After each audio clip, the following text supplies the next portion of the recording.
Well, here is another example of how Samsung's strategy to implement Samsung Exynos CPUs into future Samsung Galaxy smartphones is a disaster. So, we've all known Samsung's trying to push and or implement their own CPUs into their own devices, and it's not really going as planned. So, with the upcoming launch of the Z Flip 8 and Z Fold 8 here in July, we just got word that it looks like it is confirmed Samsung is going to be leaning on Qualcomm Snapdragon 8 Elite Gen 5 CPUs for the Samsung Galaxy Z Flip 8 devices. Now, it's not going to be the absolute entire regions for the Flip 8 are going to use Qualcomm Snapdragon CPUs. It looks like there's going to be one or two countries that's going to have a Flip 8 with the Exynos CPU in there, but 95% of worldwide countries, if you're going to get a Flip 8, is going to have a Snapdragon 8 Elite Gen 5.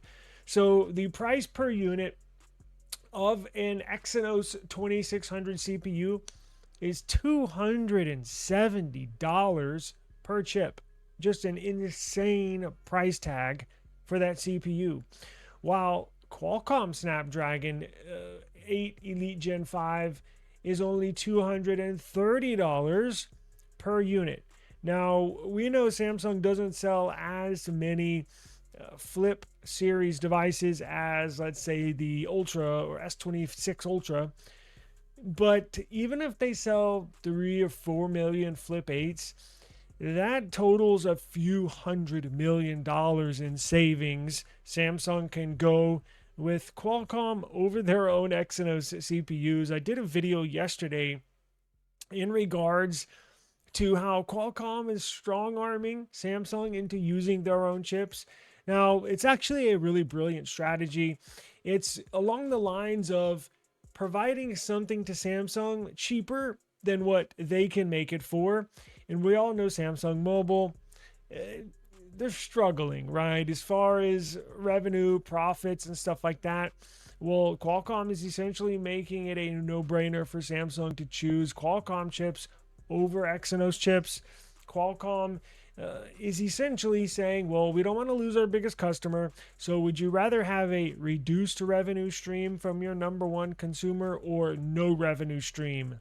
If Samsung just chooses to go with their own CPUs, so they drop the price and make it a no-brainer for Samsung. Now, we don't have any word officially on the Fold 8, but I think it's pretty safe to assume that the Fold 8 is also going to have the Snapdragon 8 Elite Gen 5 CPU over their own Exynos CPUs. And I don't think there's going to even be one or two markets that's going to have the Exynos CPUs. I think the Fold 8 is going to be Qualcomm Snapdragon 8 Elite Gen 5 in all markets around the world. If I had to guess what regions the Flip 8 would have their own Exynos CPUs, it probably going to be their home market, just because that's where they produce a lot of these chips. They can probably get them a little cheaper.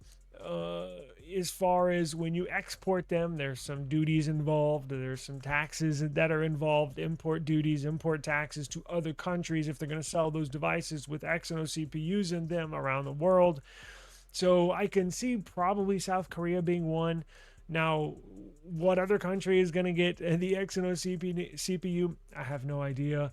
But as I mentioned, a large majority, almost all of them, will have a Snapdragon 8 Elite Gen 5, which is good news for the consumer. I mentioned yesterday, it makes me feel better buying at this point, a Qualcomm CPU device over an Exynos device. Where does this leave Samsung moving forward? I have no clue. Now, will this be a watered down version? Kind of like the S25 Edge. Do you remember that? It had the Qualcomm Snapdragon 8 Elite in there, but it had the 7-core 8 Elite and not the 8-core 8 Elite. I have no clue. There was a possibility. Now, the one thing, I've owned every Flip ever made as far as the generation goes, from the very first flip to the flip 7. I've had that. Now I don't hold on to them for like a year. I usually sell them after a few months, but they're fun to have, they're fun to use.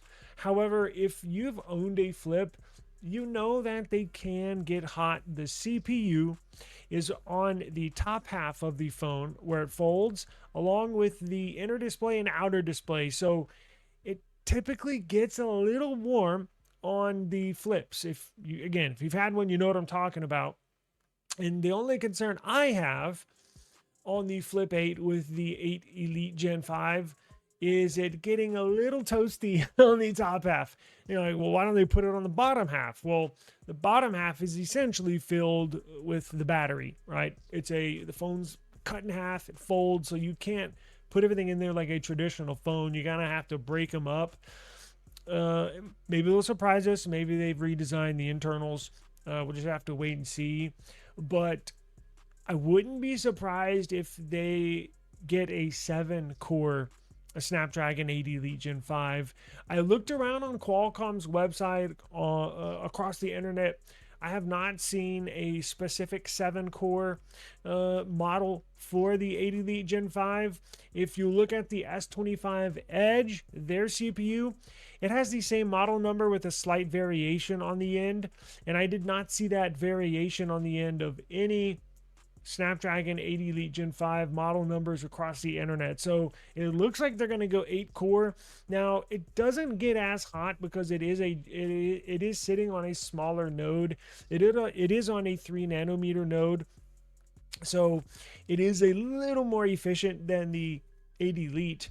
But heat is one thing you have to worry about. Same thing with the Fold 8. It is so razor thin. They're actually going to make it a hair thinner this year on the Fold 8 compared to the Fold 7, which was razor thin already, and makes you wonder as well, are they going to choose the 7-core or the 8-core? It looks like they're going to use the 8-core, which is, look, another thing you got to think about. The Exynos 2600 CPU does not have the very best modem in it. Now, the Snapdragon Qualcomm 8 Elite Gen 5, I believe, has the X85 modem from Qualcomm, which gets T-Mobile's brand new 5G network, and I think AT&T just launched it as well. So the Qualcomm Snapdragon chipset modem does pick up T-Mobile's new 5G network and AT&T's new 5G network. And the Exynos 2600, the modem that's in that, does not. So another win for Qualcomm, or win for the user if you're potentially thinking about getting one of these devices. If you live in a dead spot like I do, that's one thing I always look for in every single device that I'm thinking about getting. What modem does it have in it? Because for me, it makes a world of difference to have the right modem, because it essentially eliminates the dead spot that I'm living in. I get really good service now. I get really good speeds now. And I have a hard time using a device that does not pick up the new T-Mobile 5G network. For example, the Pixel. The Pixel 10 series has actually, the modem in there is pretty good, but it doesn't get T-Mobile's new 5G network. In fact, when I do speed tests on some of my Pixels, they get sometimes even better Wi-Fi speeds than some of the other Qualcomm counterpart devices. However, when you turn Wi-Fi off, that's the difference. The signal sucks and the speeds suck so much, in fact, that it normally bumps down to 4G because the 5G is just non-existent on Pixel devices with that Exynos modem in there. So things like that matter, and that's why I think it's better for users right now to go with the Qualcomm CPU variant on the Flip 8 than the Exynos, quite frankly, just for that simple fact, let alone Samsung can be saving hundreds of millions of dollars going with Qualcomm over Exynos. And it's embarrassing for Samsung to let this happen. Now, how does this happen? Well, Samsung LSI That's the Samsung department. You know how Samsung has Samsung Mobile, they have Samsung Electronics, they have Samsung. I forgot what they call it for their home products, the air filters, the washers and dryers, refrigerators, freezers, all that stuff is a separate department of Samsung. Well, the problem with Samsung LSI, which is again their department that manufactures these new chips, these new Exynos chips, there is a rising cost, a significant rise in cost just in manufacturing alone for the brand new. Remember, Samsung's using a new manufacturing process, a brand new packing process for these CPUs. It's the 2 nanometer GAA process, gate all around process. The prices of manufacturing that, of actually physically putting those together, have skyrocketed. And that's what is making the prices go sky high. So it's not like it's a labor issue where they could, it would be hard, but it's not like where they could just cut down on some employees or cut labor costs and then they can work out the prices. This is a manufacturing cost that is really, really hard to try and get down. It's hard to cut down to get to a figure to where Samsung Electronics, Samsung Mobile, and Samsung LSI that makes them to where they can get on the same page, move forward, so they can essentially put their own CPUs in there to turn a profit. Because $40 price difference, again, is huge. And it kind of has me worried with where Samsung's going with these Exynos CPUs, because what's to say 2, 3, 4 years from now that we don't have the same issues? The cost of everything is not coming down anytime soon. So who's to say we're not going to be in the exact same position? I'm talking about, when I say we, I mean Samsung. I mean this whole predicament that they're in right now. Who's to say they're not in this same place this time next year? Or this time 2 years from now, right? So I think Qualcomm's doing the right thing. Sure, they're going to take less revenue than they are used to from Samsung, but it's better than taking a big old fat zero and losing them as a customer altogether, because this equates to billions of dollars in revenue. So Qualcomm's doing what they have to. And look, they're going in other sectors as well. They're getting in the automotive industry, they're getting in the AI industry, they're getting in the data center industry, which is huge revenue generating industry. So they're starting to branch out to other industries where they can make up that lost revenue that they're losing from dropping their prices for their biggest customer, Samsung, you see. So I think at this point right now, I think Qualcomm is going to be supplying CPUs for Samsung at least the next couple of years, if not the next few years. I've heard the price increase, the inflation increase, this whole AI bubble, which is spurred by AI and rising costs in memory. And again, everything is going up. If you build a home out here, the cost of lumber has gone up. Gasoline prices are sky high. So you see what I'm saying? Helium, which is used to make these CPUs, is at a premium because of what was going on over in the Middle East. So I don't see these prices coming down. Experts say that these prices are going to remain sky high past 2030. So that's another 4 years of where, and that's just, they estimate. That's not saying after 2030 the prices are going to come down. I hope it doesn't, but it could stay high forever. Who's to say the gas companies want to drop the prices? I'm talking drastically back where it was a year or two ago. I'm starting to think those days are long gone. Or lumber prices, as I mentioned, to build a home. Do you think those lumber companies, they're making so much money? Do you think they want to drop prices to where they were a year or two ago? No, they don't. So this essentially could last for a long, I'm talking 5, 10, even longer years. So I think if you're a consumer and you like Qualcomm's CPUs, I think the majority of people watching do. I had one comment today that does not like Qualcomm for whatever reason, and we're shitting on them. I don't know. Maybe they work for Samsung, or maybe they work for MediaTek. I don't know. But I think a large majority of people watching this are happy with the Qualcomm CPUs. And as a consumer, I think you'll be okay, because I am kind of worried about Samsung switching to all Exynos. I am. I don't want to buy a $1,500 device and then have it overheating or suffer from bad performance when it gets ramped up. The thermal throttling, right?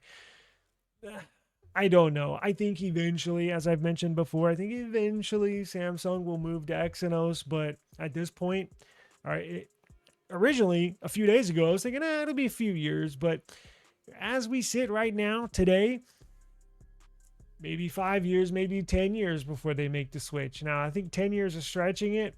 I think it's probably going to be 5 to 7 years now. That's just what I think. And at that point, we're going to be down to like 1 nanometer chips, maybe 0.7. I know these chip manufacturers have already started making concessions plans for 1.4 nanometer, for 1 nanometer, and 0.7 nanometer nodes, which is like the foundation of a CPU. That's if a home is a CPU, the node is the foundation. It's like what it sits on, right? So, look, I don't know. Samsung's in a weird spot. But if they want to continue doing business, you have to do what you have to do. It may not be the decision you want, but it's the decision you have to do, you have to take. So that's what we're seeing here. And this is just more evidence with the Z Flip 8 going to Snapdragon of that, right? Before we get out of here, the last one or two, I think the last two flips had Exynos. I know last year's model, well, the Flip 7 had Exynos. And did the Flip 6 have Exynos? I can't remember, but it looked like they, as of last year, with the Flip 7 having all Exynos CPUs, with the 2500, it looked like that was the start of Samsung slowly adopting their own CPU, right? And putting them in more devices and more devices. Because when they do an entire line with their CPU, it's kind of like, okay, I see where this is going. But now we get news they're switching back to Snapdragon, and they're doing a reversal, a complete 180. Which again, consumers, I think, like that.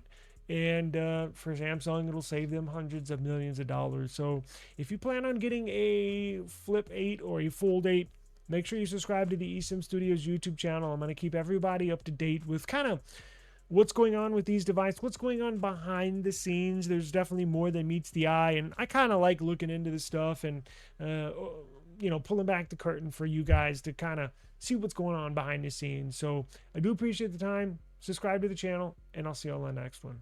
Peace out. Yeah. Woo. I just need my space right now. Fresh off the G5 jet, I'm on my way to a brand new kit.